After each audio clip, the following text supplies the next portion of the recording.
sometimes there's no way forward but through, and it's just one day at a time. But it really, I think, is something that has supported me in my leadership.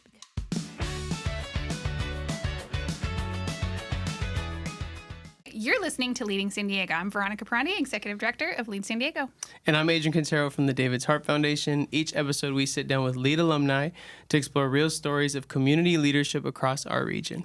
And today we are joined by Theresa Cunningham, who is the Vice President of People, Culture, and Purpose at the San Diego Tourism Authority and a LEAD Advanced graduate from 2023.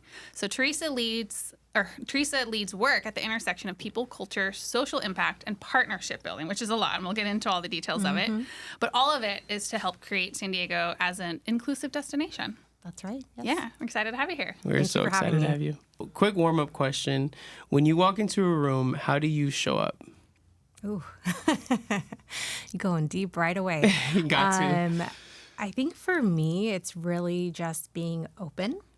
You never know who's in the room. Yeah. And so I think just striking up conversation with whoever is next to you. And I'm someone who is in a lot of networking spaces. Yeah, I see you in a lot of spaces. And you never know who is the person standing next to you in line or next to you in registration. And so I think just being open is my approach, and staying curious. And it's always kind of led new connections in that way. So I think that's one thing that comes to mind for me.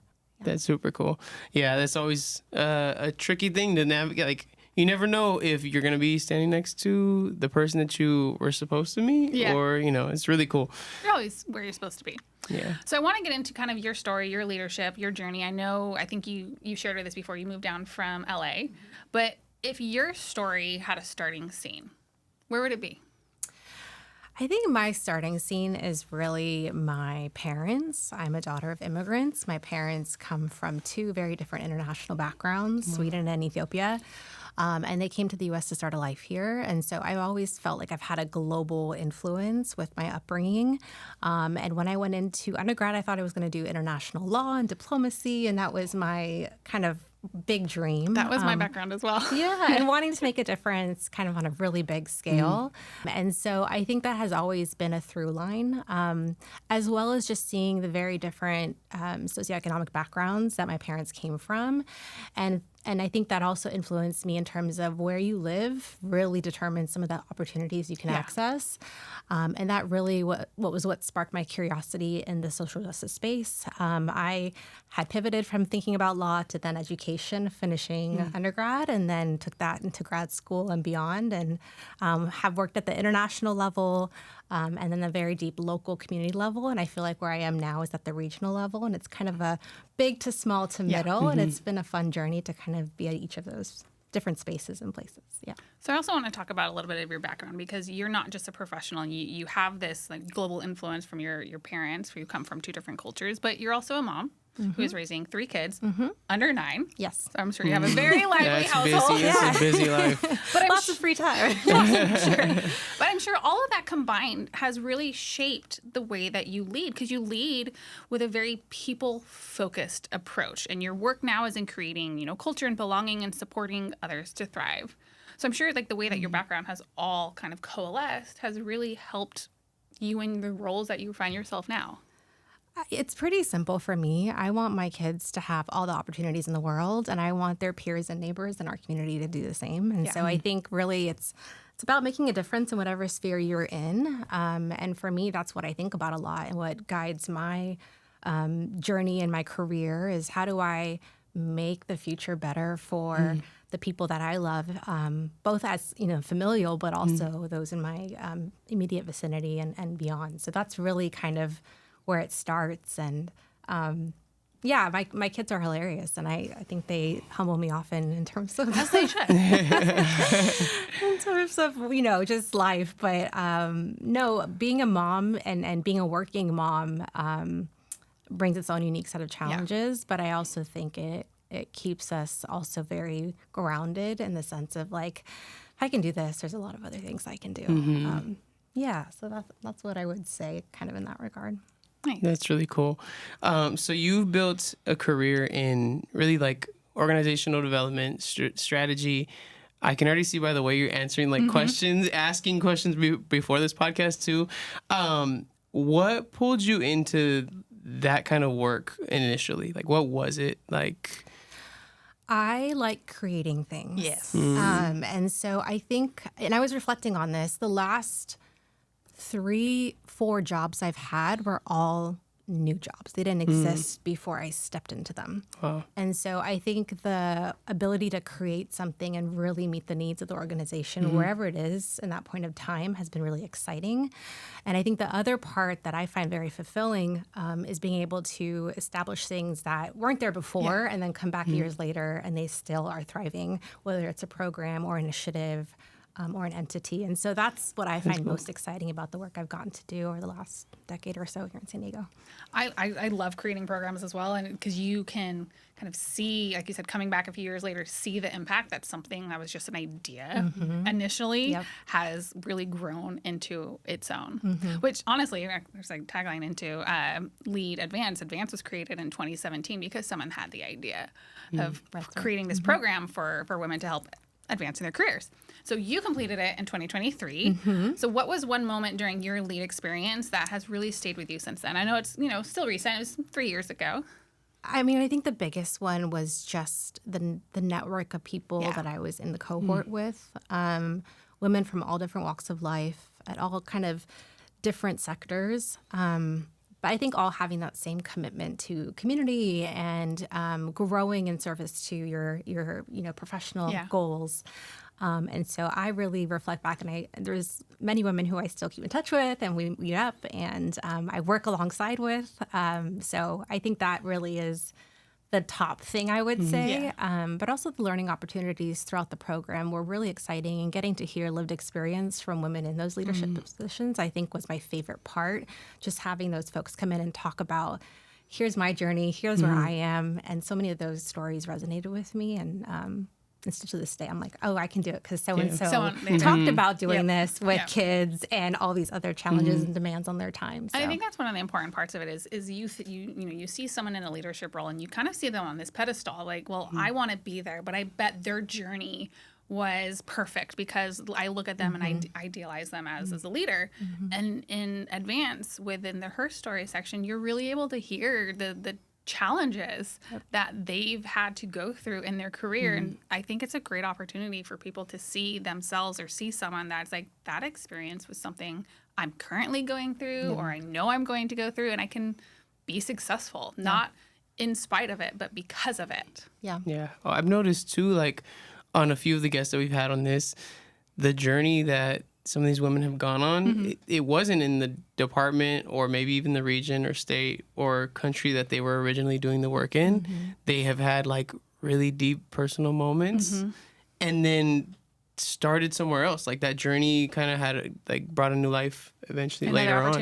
Yeah. And I think the connection part that you were talking about with Advance is like, what did the network do for you, kind of the network that you were brought into do for you personally and like professionally? Like what did it unlock for you?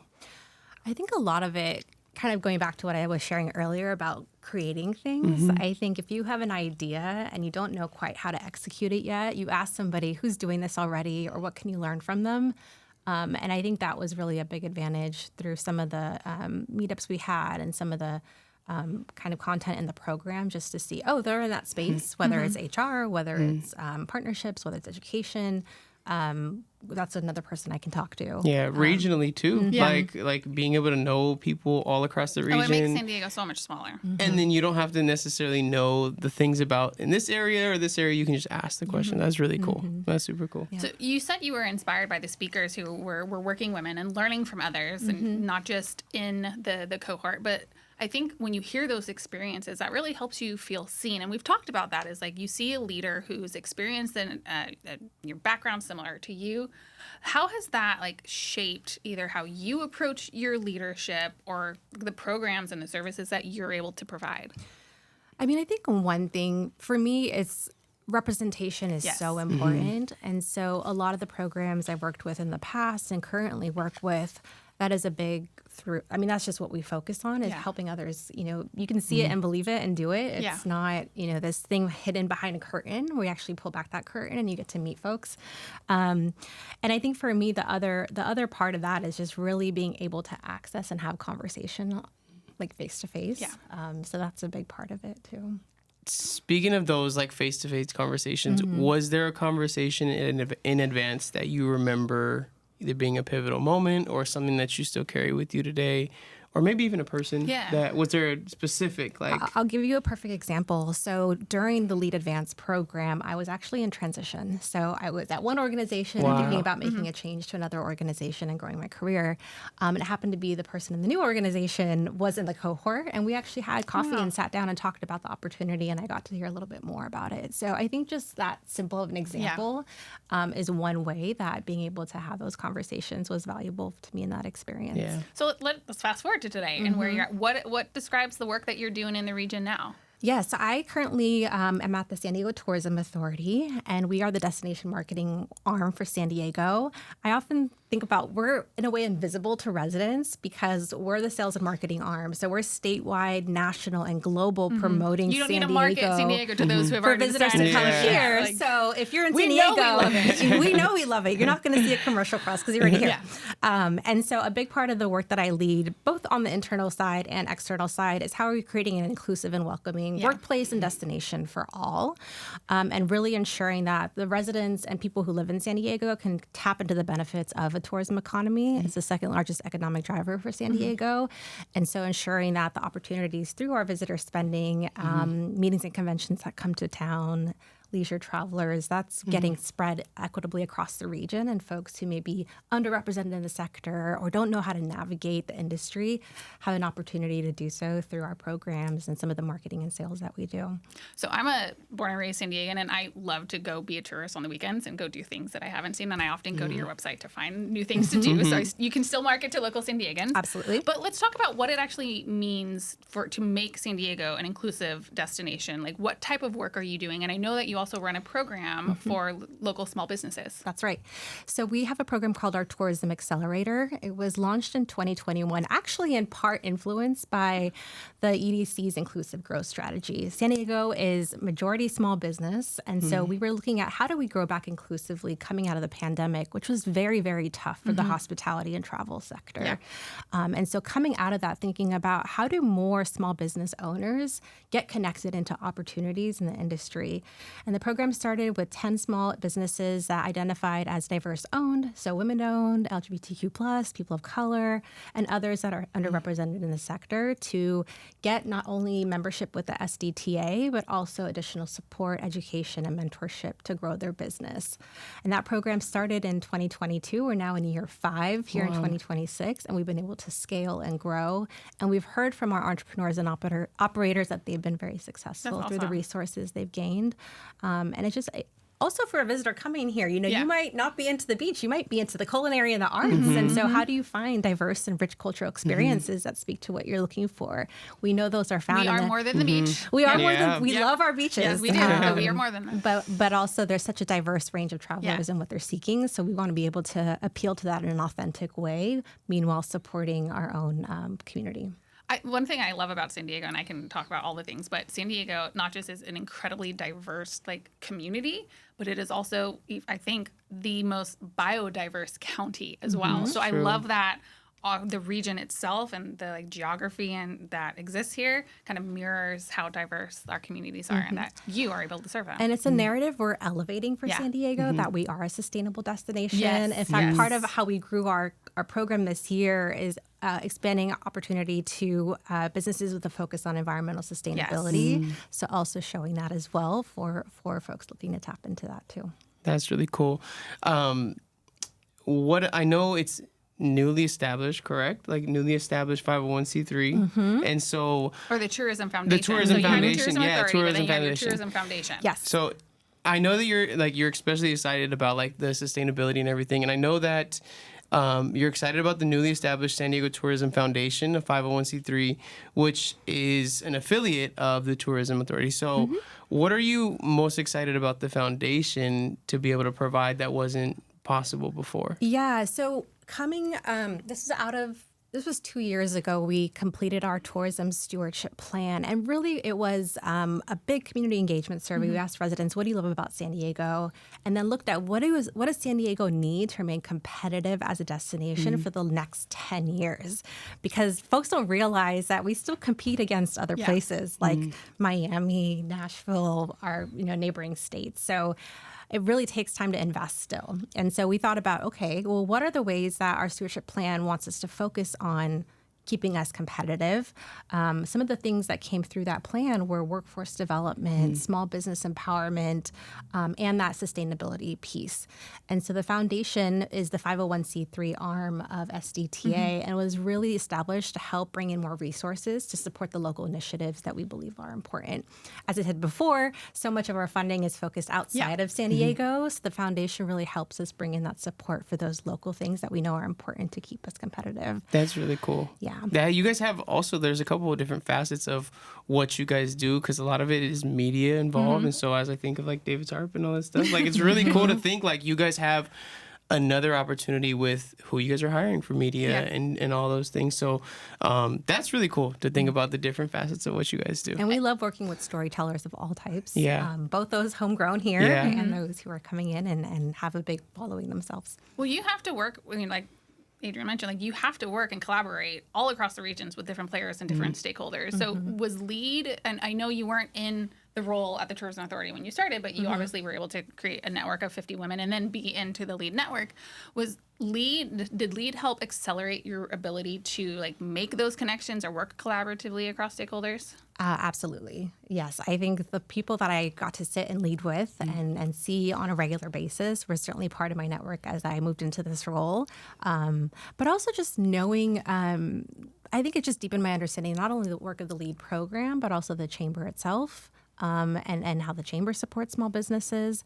And Veronica, you and I have talked about this, but part of it is educating our own leaders about San Diego. Yeah. And so we do that same education for folks who are thinking about coming to San Diego. So there's a lot of synergy in terms of what is LEAD sharing around tourism in the local economy or the military or arts and culture. We are having our Arts, Culture, and Tourism Day next week as part of our Impact program, and we're actually having a representative from the Tourism Authority come and talk about it. Because tourism is so, like you said, there's so many different components to what you were all working, and so the panel is leaders who are involved in either the convention center, the buildings, and or lodging, and there's a lot you can talk about for tourism, which is why it's an entire day. Yes. and it's what, our sales team all the time, they get questions around what is San Diego doing that's innovative, that is different, that is sustainable? Why should we have our convention or conference here versus other places? And so not just because of the weather. Not just because of the weather, number one, but as an added benefit. Yeah, absolutely. That's cool. Well, transitioning to kind of looking back more at your story personally, professionally, what did it teach you about leadership like early on? Like what were those moments like early on in your journey in personally, but also professionally? Like what did those moments teach you about leadership? It's interesting. I was reflecting on this for another reason earlier this last month. I think resilience is a big one. I don't know. I mean, I'm an elder millennial, so I just feel like we've been through a lot. Much. We've been through a lot. And a lot of times, either on a macro scale or on a smaller scale, you feel like the world is going to end or this bomb has exploded in your life for one reason or another, or, something you expected or planned for funding-wise or opportunity-wise just disappears, right? And so I think really resilience has been one of those things that I come back to and look at all the times you thought you wouldn't get through it, and you did. And you did. And so I think that's a big one for me, is that sometimes there's no way forward but through, and it's just one day at a time. But it really, I think, is something that has supported me in my leadership, because I know I got this. I don't know how I got it, but I got it. But I'm sure that also helps you when you're looking at how you're building these cultures and these systems through that equity lens, that the resiliency has really helped you create, or at least shape, a more inclusive leadership style. Yeah, I think everyone has something to contribute. I think a lot of times the hardest challenges just need more voices at the table. Yeah. And so that's a big part of it too, is how do you just broaden your table, pull up a seat for new voices to contribute, and figure it out together. So how does your lead experience really shape how you're showing up in the community now? You know, I think one of the things is giving back. I know I was very appreciative of the Her Story segments Yeah. and real leaders being authentic and honest about their journey and, the winding road it might have taken them to get to where they Yeah. are. And I think for me, being in the same way, generous about the good and the bad and ugly in terms of my career journey and what I've learned. And so I always look for opportunities to volunteer and mentor in ways that I'm able to share my experience. And I think a lot of leaders, our time is limited, but Yeah. how are you still carving out time to have that coffee with someone who just wants to have that exploratory conversation? And I get this a lot because I'm in HR, right? So tell me more. And so still creating opportunities to do that because you never know what it will lead to. And sometimes it's been very valuable just to kind of understand and hear what other people's interests are and what they're leaning into and why your title or career or job is interesting to them and what are ways that you can provide other resources. So trying to just be a partner in that. Was there someone who was a partner in that for you or who helped create those opportunities for you? Because we've talked about this a lot, is like you often don't see yourself the way that other people see you. And we can talk about it in the same sense of like, we see San Diego in a certain lens because we've born and raised here and we see it, but then like you see it from a marketing side of tourism lens of how you can market it to other people. But when we're talking about, how you've kind of grown in your personal and professional leadership, was there someone who really took that like step for you or encouraged you to take that step that really kind of like ushered you into that next level? Like sometimes it's someone who sees something in you that you don't see in yourself.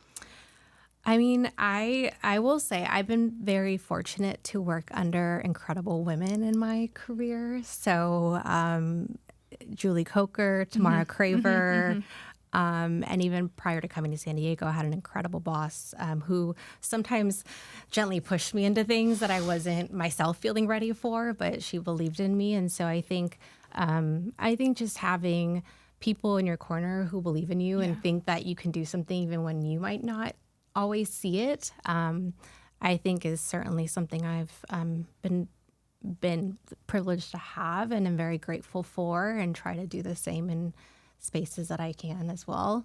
So I can't say it's one person. I think it's several people that I've come across up until now, and so I would give credit to all of them, really. And the other thing I just say finding your network. I mean, there's so many great groups that you can just be a part of and make those connections, both locally and now online too. So kind of find your people and who's going to be your champion. Expanding your, like, I don't know, every person that you know kind of expands your perspective as well. I think that's for me as a young leader in the community coming up from South Bay, born and raised San Diego. I didn't even think about the tourism like industry up until the last couple years, being in this role. I know now working with marketing and sales with tourism is you said second largest, right? Second largest industry in San Diego. What, like, and we're constantly competing against other cities because people travel and the whole thing and move and the whole thing. But what do you wish more San Diegans knew and understood about how destination marketing works? Like that whole thing. Yeah, I think the biggest thing is when visitors come to San Diego, the money they spend that comes in through transient occupancy tax, that's what's going to the city to fund public services, your libraries, your road, your fire, police, all those essential services that we as residents rely on. That is what is funding that general budget. And so they're part of what keeps our economy healthy. And what we want to do is ensure that when they're here, they do their part as far as not taking advantage of, the environment or leaving this place, not as good as they found it, but rather showcasing the beauty and experiences that San Diego has to offer. But also knowing that bringing tourists here really supports all of us in terms of creating jobs and really bringing in the resources we need for our city and region to thrive. And so it's very important to our economic fabric to have that remain strong. And people always have choices with travel, and we're not always the cheapest destination. So how do we showcase that you really get a lot of value coming to San Diego beyond just what you're looking for? And I think we all anecdotally know this, that certain times people think, oh, San Diego's a hidden gem. You know, once you come here, you're like, oh, I there's think there so are much. so many hidden gems in San Diego. Yes, Because yes. I think when people look at San Diego, they're like, oh, or even Southern California, like it's the beach. And there is so much more to San Diego than just the beach. Absolutely. And I think that can also speak to like how it can like support the communities in real terms of the jobs, the small businesses and the neighborhoods that when you get out of the major locations that, you know, the top 10 to see in San Diego, like look past that. So how do you all create those partnerships and then promote those opportunities so that people find those hidden gems of San Diego? Well, a lot of it is making sure that we are authentically connected to our communities, right? So if we're talking about culinary as a reason to come to San Diego, we're showcasing such a diverse array of culinary experiences, from maybe your luxury high-end things to your street food and street food festivals and wine and food festivals. I mean, all the culinary, and everything in between. The craft brews, And beer all the different scene. cultures that you can Absolutely, and the different influences that we have here in San Diego. And so doing that in a way where we can showcase what local chefs and restaurants and food folks are doing. I mean, that's really what we're trying to do, and not just say it's one thing. In fact, we just celebrated, this was something our team was excited about. So you know the California burrito We were just talking. We had a big strong debate. opinions on the California burrito. is a San Diego homegrown thing. Yes, proud of So it. why Yes. isn't it called the San Diego burrito? Wow. Okay, hold on. Question. They were talking about like extra crispy fries, guacamole, sour cream, and there was a comment of beans in the burrito. Do you have an opinion on the perfect California burrito, or I guess we're rebranding it the San Diego burrito? Yes. I mean, I think the fries and carne asada is like the classic, but then you throw in some guacamole. That's my favorite, but everybody has their own twist. But We were literally just arguing about it. debating. Teresa answers too political. No, I'm just kidding. No, everybody has their own version, but I know. As we should, though. It's kind of. But if you come to San Diego, you should have one. Right? should have oh, one. for So sure. that is- Absolutely. That's that the is- number one thing that I tell people. Like, Yeah. if you're gonna come, you have to have one, and I'll take you to the spot. So if you go to Chicago, what do you get? Oh, pizza. Exactly. obviously. Just pizza. So you come Yeah. to San Diego. San Well, Diego here's burrito. one of the We're iconic renaming things you can renaming have. this. So, We have to. Yeah. There's a guy on, I think, TikTok, Taco Fiend, and this guy's like, he's traveled the country trying tacos, burritos, and he's like the guy now. Like has he labeled he's San tried Diego as the every number one? California burrito in San Diego. He's tried every taco shop in San Diego, like everything. I want that So job. I mean, hey, you can connect with him and go do a whole like little California documentary Burrito on him. So Yeah. now he's Yeah. traveling the world, trying tacos and everything. You can't get better than here. And he's San Diego or from National City. So hey, So what was your team talking about in regards to California burritos? Well, I mean, what we do, right, is marketing. Yeah. So Yeah. how do we promote the destination in unique and fun ways? Yeah. That was just one small example. Rename That's it cool. the San Diego burrito. Yeah. smart. And we run other campaigns throughout the year. I mean, one of the things that our own San Diego residents benefit from is in October, we have Kids Free. Well, that actually began as a campaign to help drive visitors during a slower period of time during the year when we need our folks to come into the destination. So we work with our member industries and partners to offer those promotions that San Diegans benefit from, but also I think visitors. I've taken that opportunity up as well. All right, one last question. As someone who works in tourism, describe the perfect day in San Diego. Okay. Well, it's funny because I was just saying we're more than beaches, but I'm a beach girl. So really a day on one of our shores is great. And also what I love being a mom is the kids. You just plop down with your picnic and your toys, and you can just spend a whole afternoon enjoying the sand and the sun. So that's not the most unique and different answer, but it's certainly There's still a perfect day. I can't argue with it's that. still one of the best things. So yeah. Well, Theresa, thank you so much for sharing your story, the way that you lead with purpose and on building partnerships and creating systems that not just help people within your organization thrive, but people and businesses in San Diego thrive as well. Thank you for having me. It was fun. Yeah, it was a pleasure getting to know you and your story. Excited to continue the conversation. And one of the things that I'm taking away is how much more vast San Diego is in all aspects because as a San Diegan born and raised, there's a lot of, I feel like, silos. And I feel like what your guys' job is to kind of bring everybody together, but also show people how cool San Diego really is on a worldwide level. That's exactly it. Absolutely. So thank you for what you do. Yep. So this has been Leading San Diego, produced in partnership with the David Tarp Foundation. Thanks for listening.